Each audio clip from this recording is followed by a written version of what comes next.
All right, sir. What are you doing here? This isn't your place. I'm moving in. I showed you the lease already. Fake. He doesn't live here. Yeah, we think so too. You're coming with us. Hold up. Say that again. Sir? I'm your boss, dumbass. Oh.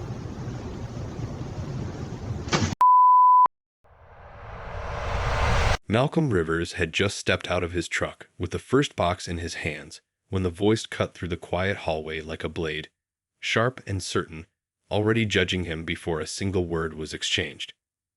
Before I continue, tell me where you're watching from. And if you believe nobody should have to prove they belong in their own home, take a second to subscribe. It really helps. It was a Saturday morning, 9:30 sharp, the kind of quiet that usually comes with people still inside their homes, sipping coffee or watching TV. Westbrook Apartments stood calm, clean, and orderly. It was the kind of place where everything looked controlled. Neat hedges, fresh paint. A building where people like Deborah Lane believed they knew exactly who belonged and who did not. Malcolm had arrived early on purpose. He liked to handle important things without distractions. Moving into a new place was not something he rushed. Every box he carried mattered.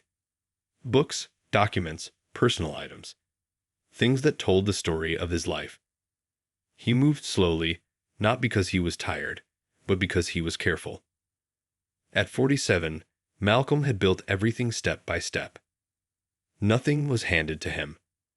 Every achievement came from long days, late nights, and years of proving himself in rooms where he was often the only person who looked like him. But today was not about any of that. Today was simple. He was moving into his home. He walked through the main entrance with the first box. The lobby was quiet. Clean floors. Soft lighting. No one stopped him. No one questioned him. He took the elevator to the 4th floor, stepped out, and walked down the hallway. Apartment 4C. His apartment. He unlocked the door, stepped inside, placed the box down, and looked around. Empty. Quiet. New. A fresh start. He went back down for the next box. Then the 3rd. Then the 4th. On his 5th trip, things changed. She was standing there. Deborah Lane. Late 50s. Arms crossed. Standing near the elevator like she had been waiting. Watching. Not curious. Not confused. Certain. She did not greet him. She did not smile. She watched him the way someone watches something they have already decided is wrong. Malcolm saw her, nodded politely, and kept walking. That should have been the end of it. It wasn't. Excuse me. Her voice stopped him. He turned slowly. She stepped closer, her eyes scanning him, then the box, then the door behind him. What exactly are you doing? The question wasn't a question. It was an accusation. Malcolm kept his voice calm. I'm moving in. She blinked once, then again. Moving in, she repeated like the words didn't make sense. Yes, into 4C. There was a short silence. Then she shook her head. No, she said. That's not right. Malcolm didn't react. He had heard this tone before. Many times. Different places. Same message. I bought the apartment, he said. I'm your new neighbor. Deborah let out a small laugh. Not friendly. Not amused. Dismissive. I've lived here for 12 years, she said. I know who lives in this building.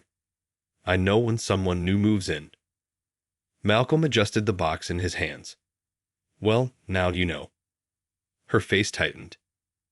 No, she said again, more firmly. Someone like you does not just buy into this building.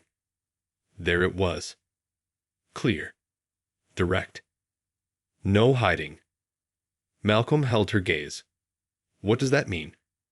She didn't hesitate. It means I don't believe you, she said. And I think you're lying. He set the box down gently beside him. I have documents, he said. If you want to see. I don't need to see anything, she cut in. I can see you. The hallway felt different now. Smaller. Tighter. Malcolm took a slow breath. Are you saying this because I'm black? He asked. Deborah looked straight at him. Yes, she said. No hesitation. No shame. Yes. For a moment, there was complete silence. Malcolm didn't move. Didn't argue. Didn't raise his voice. He had learned a long time ago that some people were not looking for truth. They were looking for confirmation of what they already believed. Deborah reached into her pocket and pulled out her phone. I'm calling the police, she said. Malcolm nodded once. Do what you feel you need to do. She dialed immediately. He could hear her voice as she spoke. Loud. Clear. Making sure he heard every word. There's a suspicious man in the building, she said. He's carrying boxes and claiming he lives here. Pause. Yes, I think he's lying. Another pause. Then the words that would change everything. I don't believe a black man like him belongs here. Malcolm didn't react. Not on the outside. He picked up his box, turned, and walked into his apartment. Set the box down. Walked back out. Back to the elevator. Back to the truck. Back to his work. He kept moving. Box after box. Trip after trip. Calm. Steady. Focused. He could still hear her voice in the hallway. Still on the phone. Still talking. Still watching. She shook her head quickly. That's not what I heard you, Malcolm said, and it was recorded. She went silent. Malcolm held her gaze. You didn't ask a question, he said. You made a decision. Deborah's confidence started to crack. I was protecting the building, she said weakly. Malcolm shook his head once. No, he said. You were protecting your belief. That hit harder. She looked away. Malcolm turned back to the officers. You will report to my office Monday morning, he said. 8 o'clock. Yes, sir, they both said. Malcolm picked up his box again. The same box. The same hallway. But everything felt different now. He walked past them. Unlocked his door. Stepped inside. And closed it. The sound of the door shutting echoed louder than it should have. Because outside that door, 3 lives had just started falling apart. And Monday morning was coming fast. Monday morning arrived with a quiet that felt heavier than usual, like the city itself was waiting to see what would happen next. Malcolm Rivers stepped into the police headquarters at exactly 7:45 a.m., dressed in full uniform, calm, and focused. Nothing about his face showed what had happened 2 days earlier, but everything about his presence said he hadn't forgotten a single second of it. The front desk officers stood a little straighter when they saw him. Good morning, Chief, one of them said. Morning, Malcolm replied, steady and simple. No drama. No announcements. Just a man walking into his job. But inside his office, things were already set. On his desk sat 3 files. The 911 call recording. The body cam footage. The written report from officers Daniel Price and Ethan Cole. Malcolm sat down, opened the first file, and pressed play. Deborah Lane's voice filled the room. Clear. Confident. Unfiltered. There's a suspicious man in the building. Pause. He's carrying boxes and claiming he lives here. Another pause. Then the part that mattered most. I don't believe a black man like him belongs here. Malcolm let the recording play to the end. 3 minutes. 14 seconds. That was all it took. He didn't replay it. He didn't need to. He already knew. At exactly 8 o'clock a.m., there was a knock. Come in, Malcolm said. The door opened. Officer Daniel Price stepped in first, followed by Officer Ethan Cole.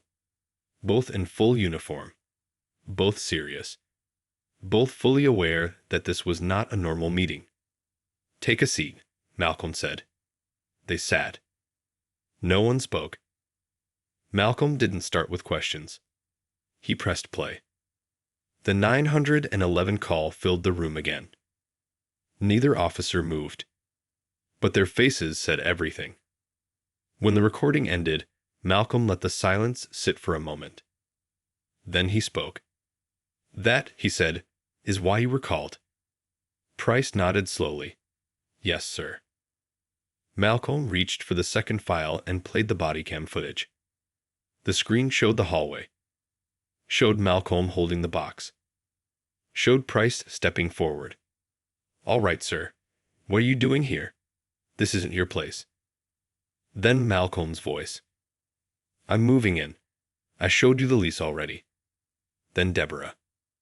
"Our fake. He doesn't live here." Then Price again.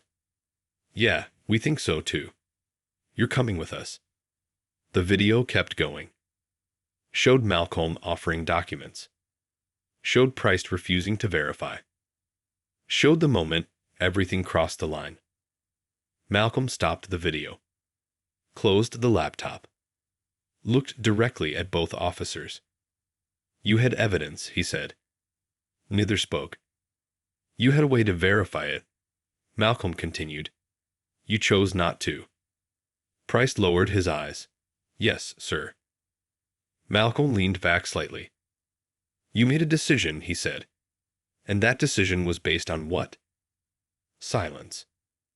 Malcolm waited. "Answer me." Price took a breath. "It was based on the report we received." Malcolm shook his head once. "No," he said. "The report said no crime was committed." Price hesitated. Malcolm's voice stayed calm. "You made your decision before you arrived," he said. That hit. Cole shifted in his seat. Malcolm turned to him. "And you followed," he said. Cole nodded. "Yes, sir." Malcolm held his gaze. "Why?" Cole swallowed. "He's my senior officer." Malcolm didn't react. "Following orders doesn't remove responsibility," he said. Cole looked down. Malcolm leaned forward slightly. "You both ignored valid documents," he said. "You dismissed proof. You refused verification.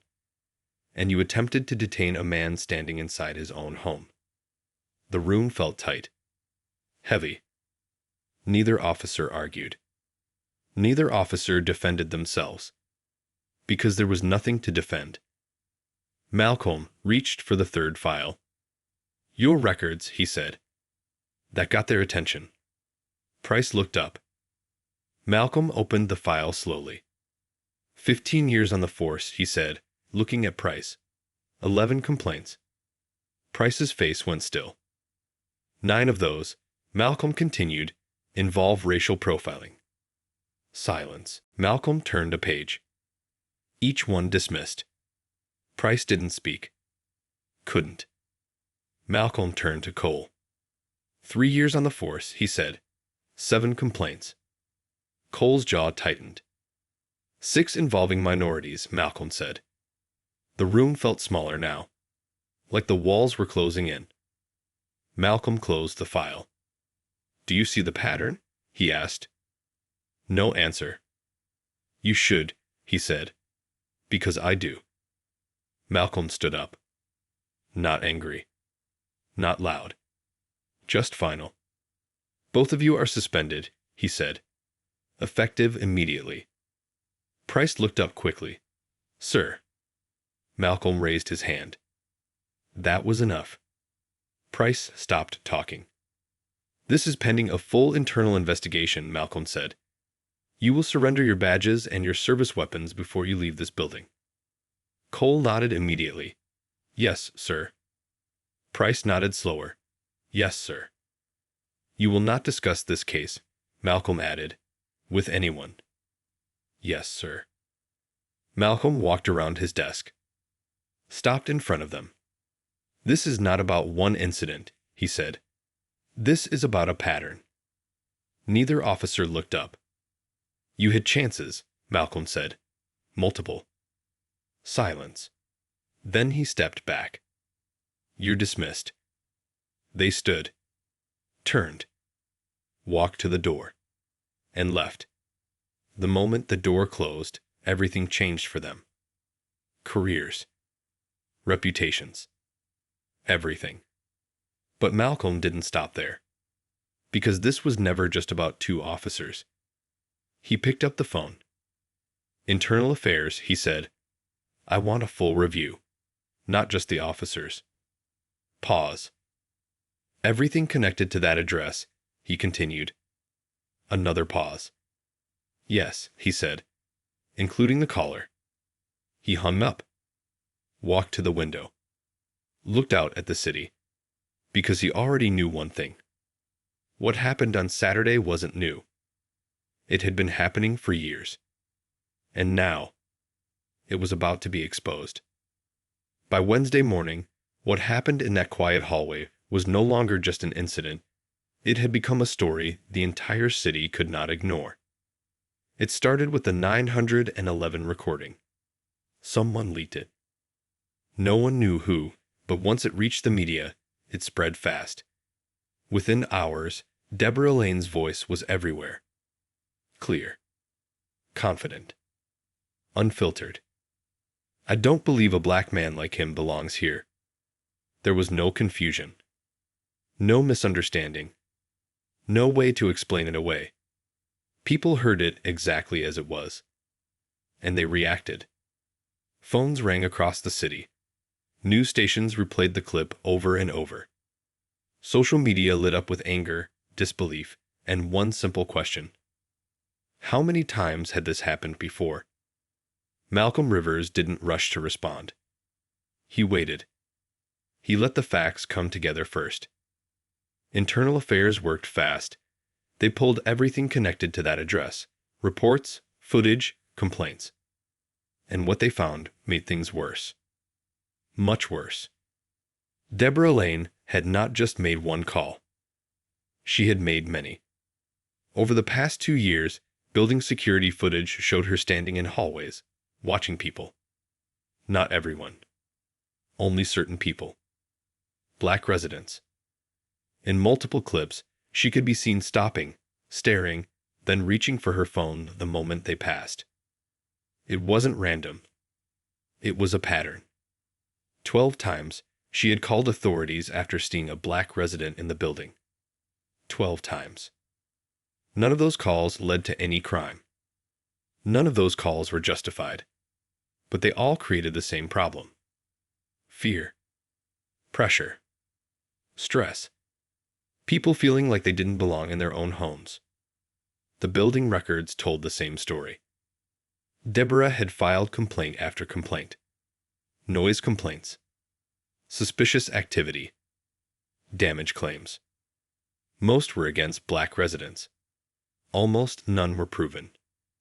And yet, something kept happening. People left. Quietly.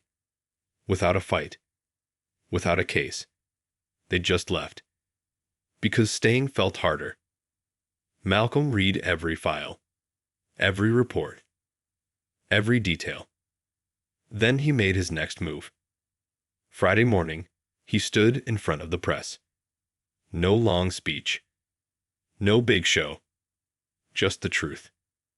What happened to me, he said, has been happening to others. The room went quiet. I had proof, he continued. I had authority. And even that was not enough at first. He paused. Look straight ahead. Think about those who don't have either. That was the moment everything shifted. Because this was no longer just about Malcolm Rivers. It was about a system. A pattern. A problem that had been ignored. And now it had a face. Deborah Lane. By the time the press conference ended, the legal process had already begun. Malcolm filed a lawsuit. Racial discrimination. Harassment. False reporting. The evidence was clear. The 911 call. The footage. The history. Deborah received the papers at her door. For the first time, she wasn't in control. Her lawyer tried to respond. Said she was concerned for safety. Said her words were misunderstood. But the recording made that impossible. There was no confusion in her voice. No hidden meaning. She said exactly what she believed. And now everyone had heard it. The case moved quickly. There was too much evidence to delay. Too much proof to deny.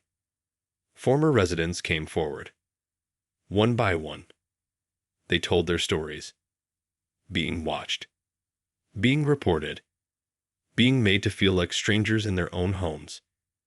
They described the same thing. The same pressure. The same discomfort. The same decision to leave. Not because they wanted to, but because they were pushed. Deborah sat in court and listened. For the first time, she could not interrupt. Could not dismiss. Could not call anyone. She just had to sit and hear what her actions had done. The jury didn't take long. 6 hours. That was all. They found her responsible on every count. Racial discrimination. Harassment. False reporting. The judgment was clear. $200,000 in damages. But that wasn't all. Consequences didn't stop in the courtroom. They spread. Fast. Her job reviewed the case and made a decision. Termination. Immediate. No severance. Her company said her actions did not match their values. The building management followed. They reviewed her history. The complaints. The pattern. The damage. They gave her 90 days to leave. 12 years in that building. Gone. She packed her boxes. Walked through the same hallway. Took the same elevator. But this time, no one stopped her. No one questioned her. No one watched. She left quietly. And the door closed behind her. For good. Officer Daniel Price's career ended just as fast. 15 years on the force. Gone. The complaints that had been ignored for years were now impossible to ignore. He tried to appeal. It failed. No department wanted him. No second chance came. Officer Ethan Cole left law enforcement entirely. 3 years in. Finished. A career ended before it could grow. All from one moment. One decision. One hallway. But Malcolm Rivers stayed. He didn't just move on. He changed things. New rules were put in place. Officers could no longer dismiss documents without clear reasons. Every complaint of profiling had to be reviewed outside the department. Every action had to be recorded, explained, and justified. Things started to change. Slowly, but clearly. Complaints dropped. Trust began to rebuild. Not overnight, but step by step. Because accountability had finally happened. And people saw it. Years later, that hallway still looked the same. Same walls. Same doors. Same elevator. But the story it held was different. It was no longer a place where someone decided who belonged. It was a reminder that actions have consequences, that truth matters, and that one moment can change everything. Malcolm unpacked his final box that first week, set his things in place, made the apartment his home. And every time he walked through that hallway, he knew something simple. He didn't need to prove he belonged. He never did. And now, because of what happened, fewer people would have to.